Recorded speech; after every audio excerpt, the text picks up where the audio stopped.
Examining Ethics with Andy Cullison is hosted by the Janet Prindle Institute for Ethics at DePaul University. The views expressed here are the opinions of the individual speakers alone. They do not represent the position of DePaul University or the Prindle Institute.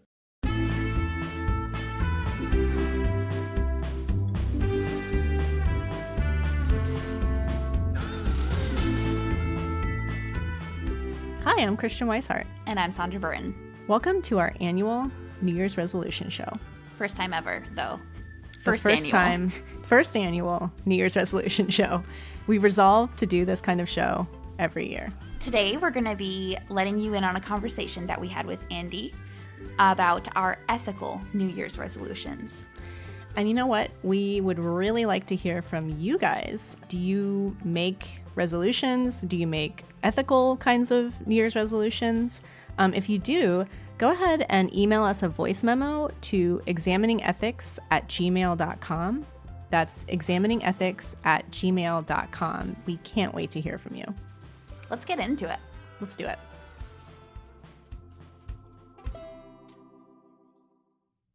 I love making New Year's resolutions. It is one of my favorite holiday-related activities to do, and so I always have 20 that I inevitably fail at, but it's so much fun making them. So much fun.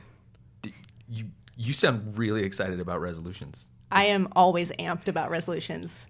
That's why I wanted to do this show. No, I love it. I make them, but I'm not, you're like holiday level excited.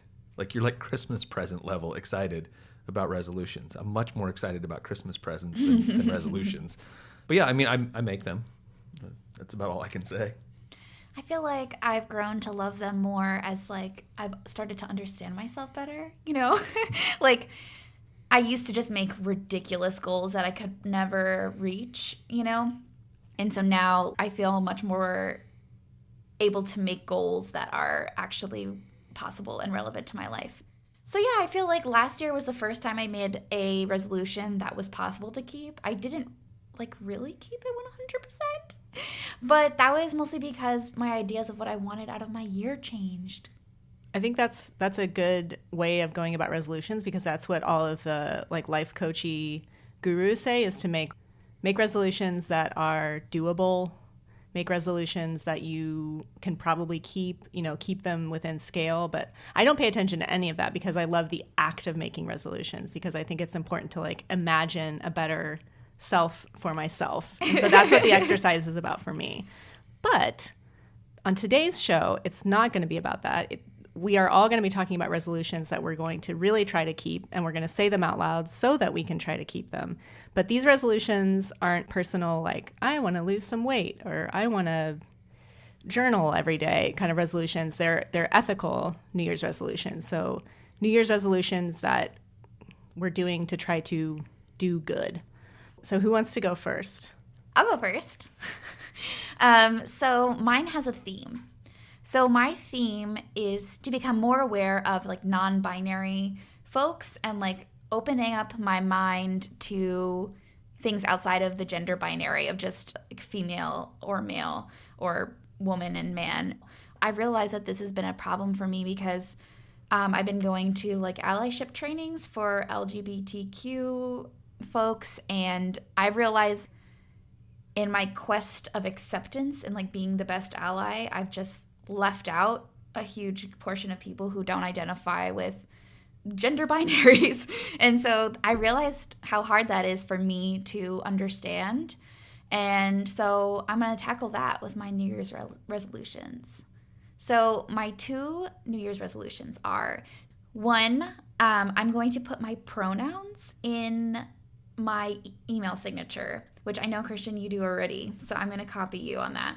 And apparently this is like a really good thing for allies to do, because that way it's not only people who identify as transgender's responsibility to put their pronouns in their email signature, and they don't have to out themselves by just doing that. And it's like good for everybody to do. So I'm just going to put in my email signature preferred pronouns: she, hers, and hers. She, hers, and her. Wait. She, her, and hers? She, her, and hers. Thank you. Yeah. I'm doing amazing so far.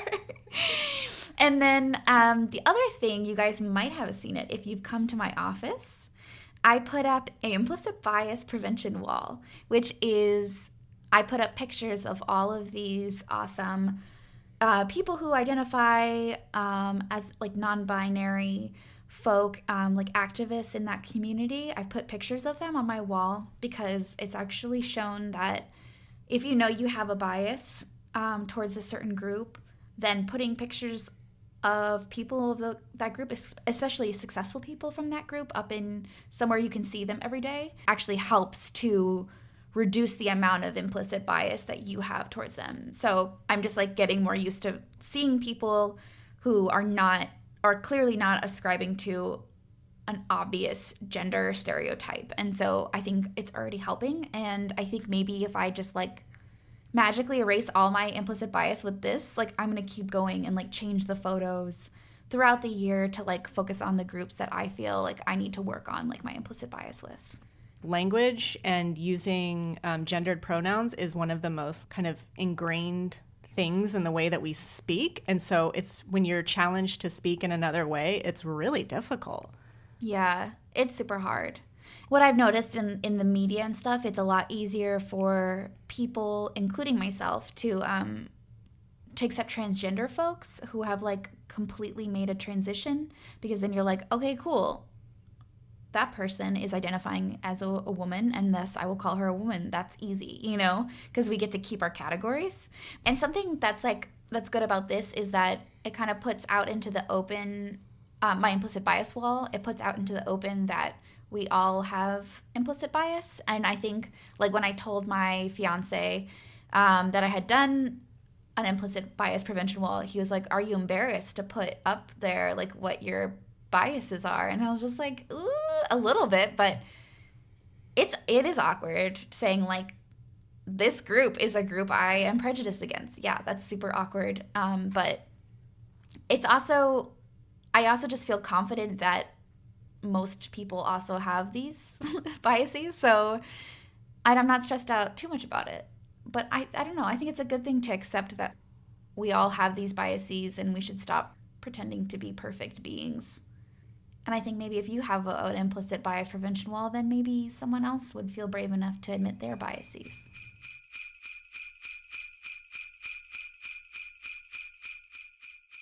I've been thinking a lot about giving to charity.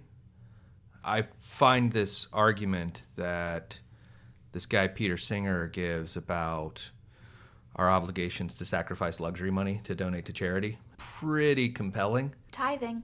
Tithing or really anything, but I mean his is pretty extreme. His is like, look, any luxury item that you could forego to, like, I don't know, save the life of a child, what are you doing by not sacrificing that luxury item? This year, for the first time, actually started when the paycheck comes in, there is now a separate bank account that money just goes into that a little bit. And so at the end of the year, there'll be some money set aside to actually do some kind of charitable giving. My resolution is to not only try and sacrifice some more luxury for the purposes of giving, but also to think very, very carefully about where to be giving.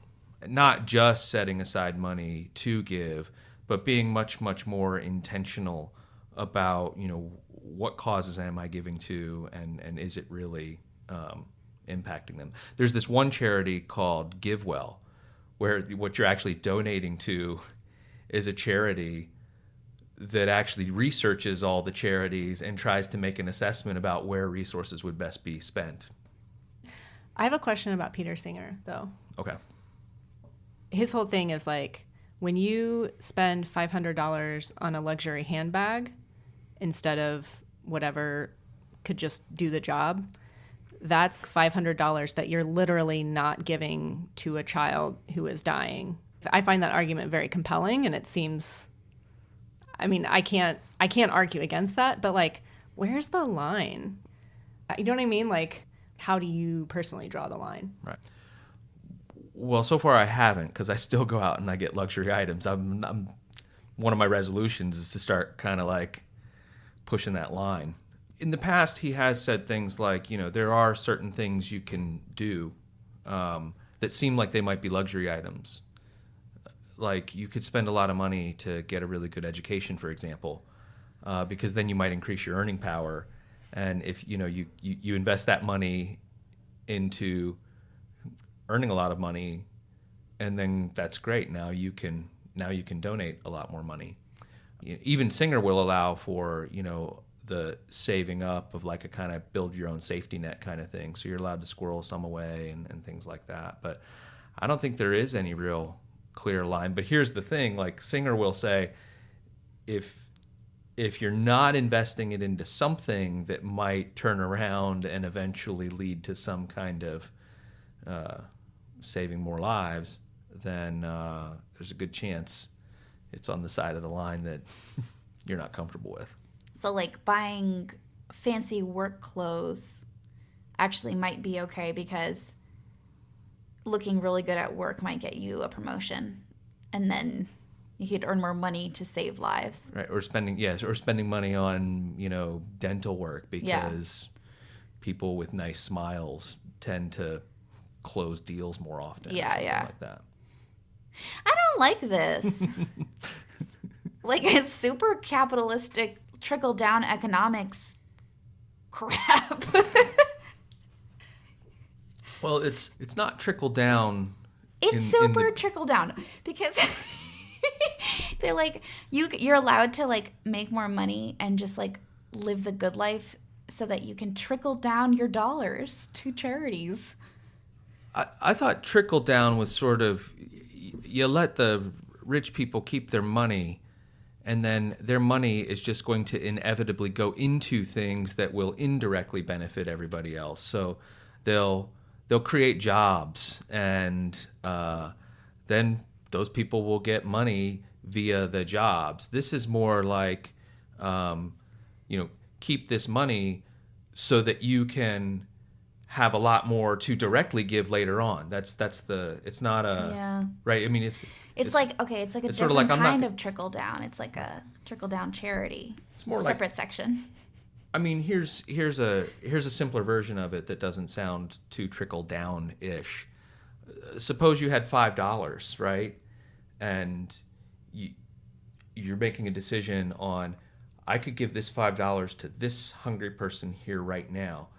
But if I came up to you and I said, look, actually, if you took this $5 and went and bought this thing here, right? I know someone's going to turn around and buy it from you for $100 tomorrow, and then you could feed 20 hungry people.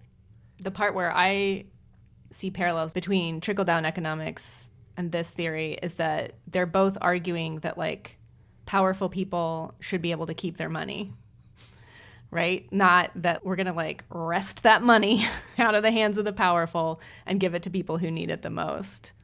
Well, I also want to say that that's a really utilitarian view of, like I think there's a very reasonable ethical point to just give the $5 to that hungry person right then. Like, what if he died because you didn't give him the food right then? And who cares about the 20 people that maybe you satiated or a little, Yeah, and it's highly speculative, right? I mean, I don't like any of this. Taking it's garbage. like foregoing benefiting this person right here and right now on some kind of like speculation that you'll be able to do more later. Now there's a connection between trickle down here that I can see, which is you might think that part of what might be problematic about the trickle down theory is that it's this highly, highly speculative kind of future directed benefit. Yeah. That you're not really even sure is going to come to fruition. Yeah. Now, if you told me you were going to give a hungry person $5 now, and then you also took $5 to invest it to get the $100, so instead you paid $10, that's better. Maybe. I wonder if this is like a useful theory for just dealing with the way that money works in your life right now. I think that's super powerful because it's like, even if I disagree with his whole worldview, it's still a powerful image to look at a luxury item and like picture people's lives. I think that's really what he's trying to do. Oh, yeah. And that's what I think works about it. Since we can't redistribute the wealth, fine. Yeah. Well, so there's actually a good argument against charity that Yeah. is along those lines. Roughly that some people think that the existence of charities is a kind of cause of significant social harm. And their thought is roughly, look, charities just kind of put a Band-Aid on systemic problems. And really, we could solve a lot of these problems with just a tax schema that just, really invested in things like welfare and maybe universal basic income. Some people think that charities just kind of, in pretty significant ways, just sustain social problems. That if we didn't have this practice of giving to charity and we just had people get taxed more, the burden of supporting these programs would be more evenly distributed, and you might see better results. Yeah, I've definitely felt that way before. I've never been able to put into words like why it makes me feel icky sometimes, but that I feel like that's exactly how I feel on the inside of my heart. But I still think that there are charities that don't feed into like just trying to substitute a good government, and I think those are really beneficial, like emergency funds for the Syrian American Medical Society. I think that's a-okay for charitable giving, no matter what your perspective is on that. So let's go back to the world where we think charity is probably okay. Ignore the objections that some people have. Well, even if you have objections, if you scrape yourself, you still need a Band-Aid. Yeah. You're going to Right. try not to scrape yourself in the future, but you still need a Band-Aid. Yeah. Like, I still Yeah. think charities provide a good Well, yeah, no, they do thing enormous for the good. world that we live in. Yeah. Yeah, and if you don't believe that we're going to get that kind of radical systemic change, that a world without charities might be, you might like the idea of that world, but if you think we're not getting there, then charities are your next best option. So back to the charity, giving to charity is a good thing. The executive director of the American Philosophical Association, I first saw her do this on Facebook. She, on December 31st, posts something about the importance of giving and then identifies the charities that she is giving to. And the thought is that when you publicly declare to a large group of people that you are giving, you increase the likelihood that other people will give. So you can sort of maximize the impact of your charitable giving by making a very public declaration of what you're doing. And that's counterintuitive to me, because it always struck me as kind of showy. You don't want to be real showy with your giving because it looks like you're making it all about you. But what she's done is made me rethink that maybe if I do give to charity, I just have to suck it up and risk that people are going to think I'm being showy, because at the end of the day, people might be more inclined to give if you announce it. So that's something that's worth considering. If you do give, announce that you're doing it. It's like a beautiful conundrum. Like the best way to be unselfish is to look really selfish. Or the best way to maximize the impact of your unselfishness is to make it look like you're being showy and selfish. That's the kind of would you rather situation that would really get me. Right. I can't deal with publicly if I had to walk up to someone and be like, I only care about myself. Yeah, that what would if you get could, me every time. What if you could save the lives of 10 children, but the cost was you had to do something that makes everyone think you're the worst human being in the world? That's that's the choice I make in Hades. That's what. Oh man.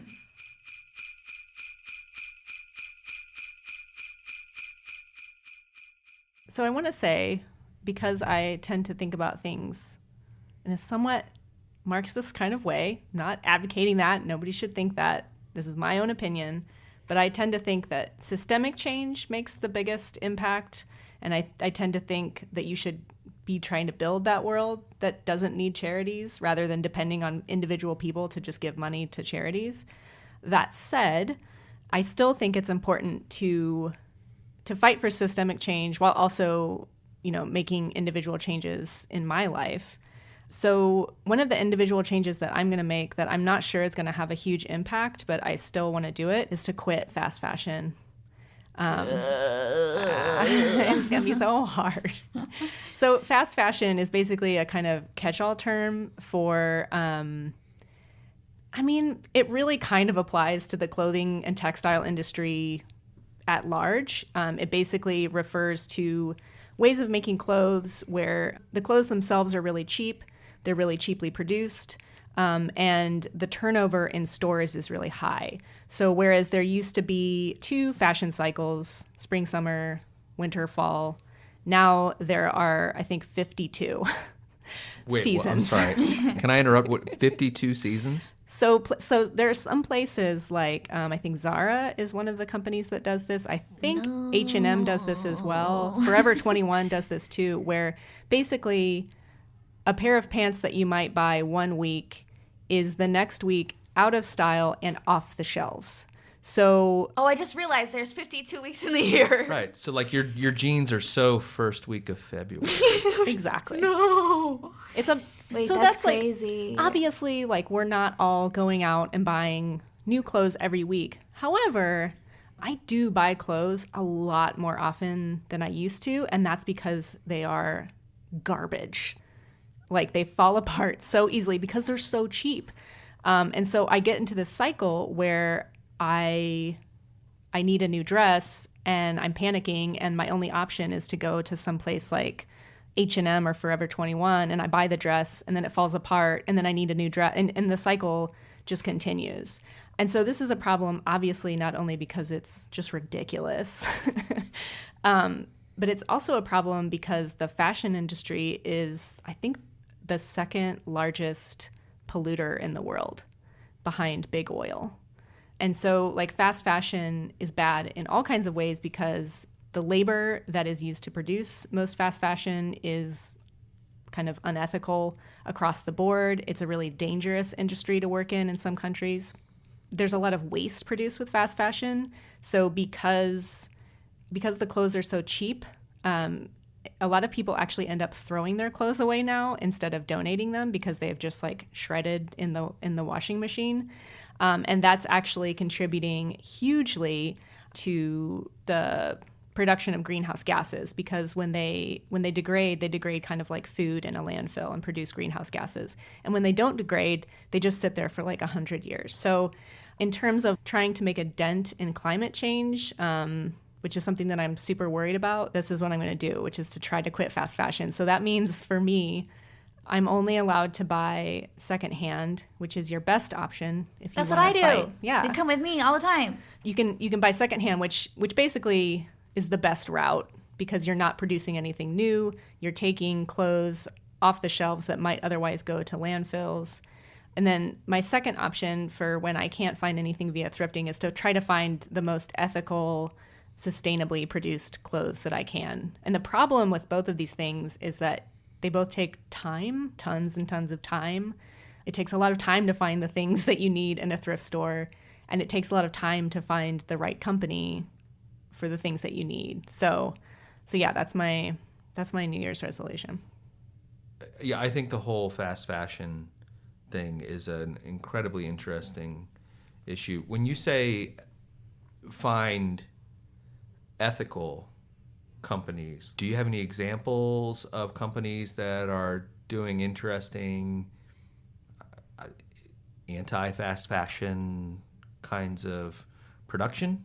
I'm just now at the step where I'm deciding that I'm going to go this route, so I haven't done the research that you actually need to do, which is, again, part of the time problem. But I think Everlane is a company that tries to be sustainable, so they try to make as least waste as they can, and I think their labor practice, I don't know. This is the problem. And the problem, too, is that you could find literally the best clothing producer or textile manufacturer in the world in terms of ethics and sustainability. Like, their labor practices could be amazing. they could be almost zero waste, but there's going to be one part of that production line, because the fashion industry and because the textile industry is so insanely bad, there's going to be part of it that's not great. And so I don't think there's a 100% ethical way to go about this aside from shopping secondhand.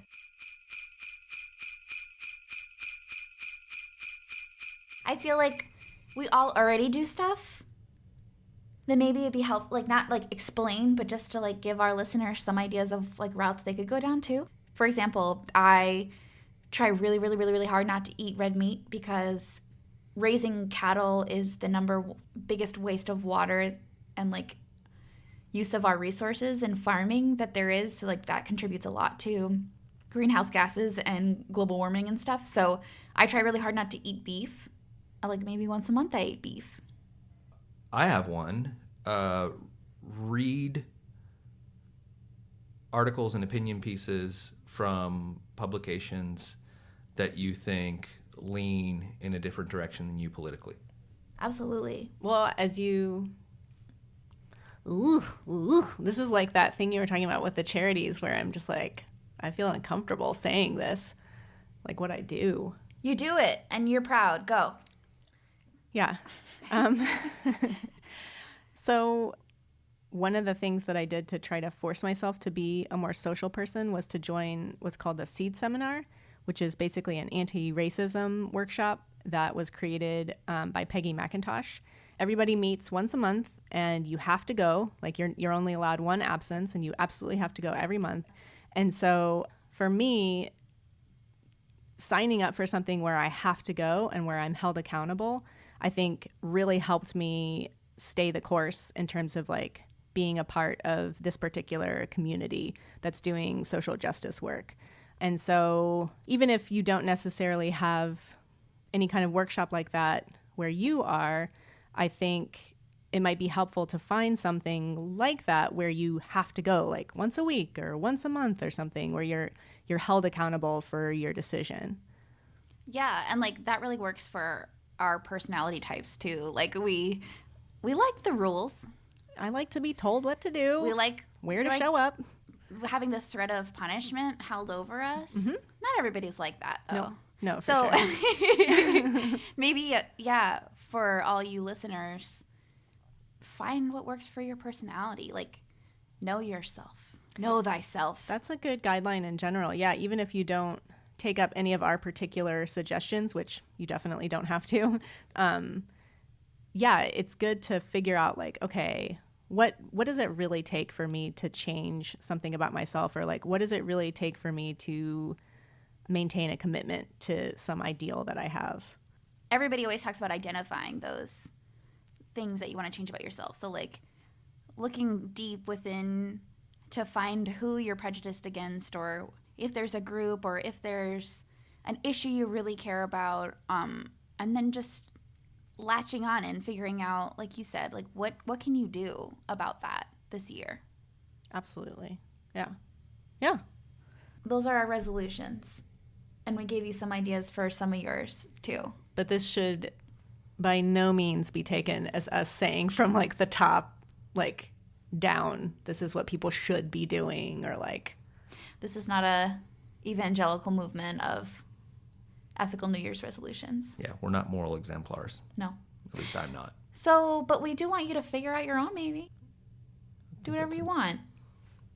Well, not whatever you want. Yeah, because you want them to have resolutions. I want you to have resolutions. What if they don't want to have resolutions? You don't want that. That's true. I'm a moral exemplar in that you need to have a more ethical resolution. Can I call myself the exemplar? Yeah, that's your new title. Okay, thanks. Well, senior exemplar. Senior exemplar.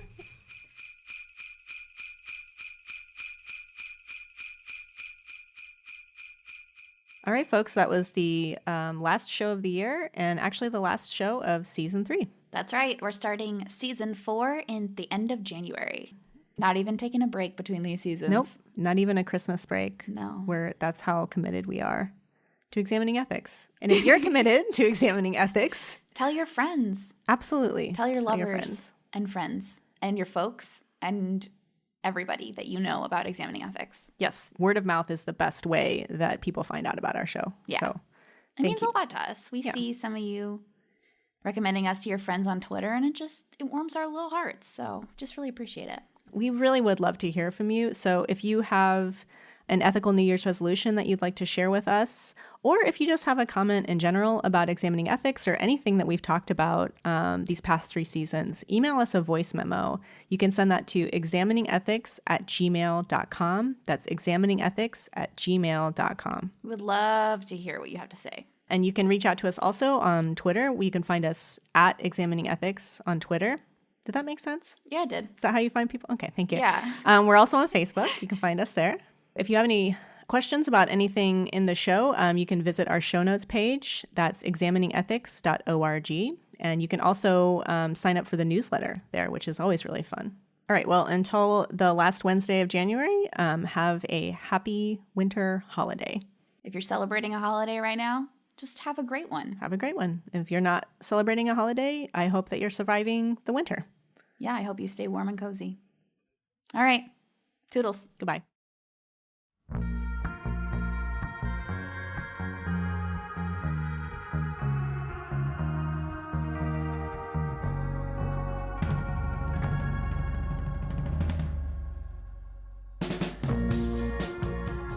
Hi, this is Sharon Mays, and I'm reading the credits of The Grand Canyon. Examining Ethics with Andy Collison is hosted by the Janet Prindle Institute for Ethics at DePaul University. Sandra Burton and Christian Weishart produced the show. Our logo was created by Evie Brogus. Our music is by Corey Gray and The New Lines and can be found online at freemusicarchive.org. Examining Ethics is made possible by the generous support of DePaul alumni, friends of the Prindle Institute, and you, the listeners. Thank you for your support.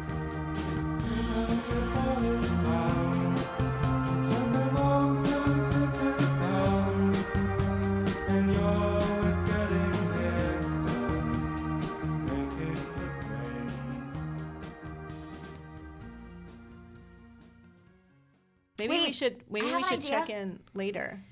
Okay, we can check in later. Oh, I don't want to be held accountable for my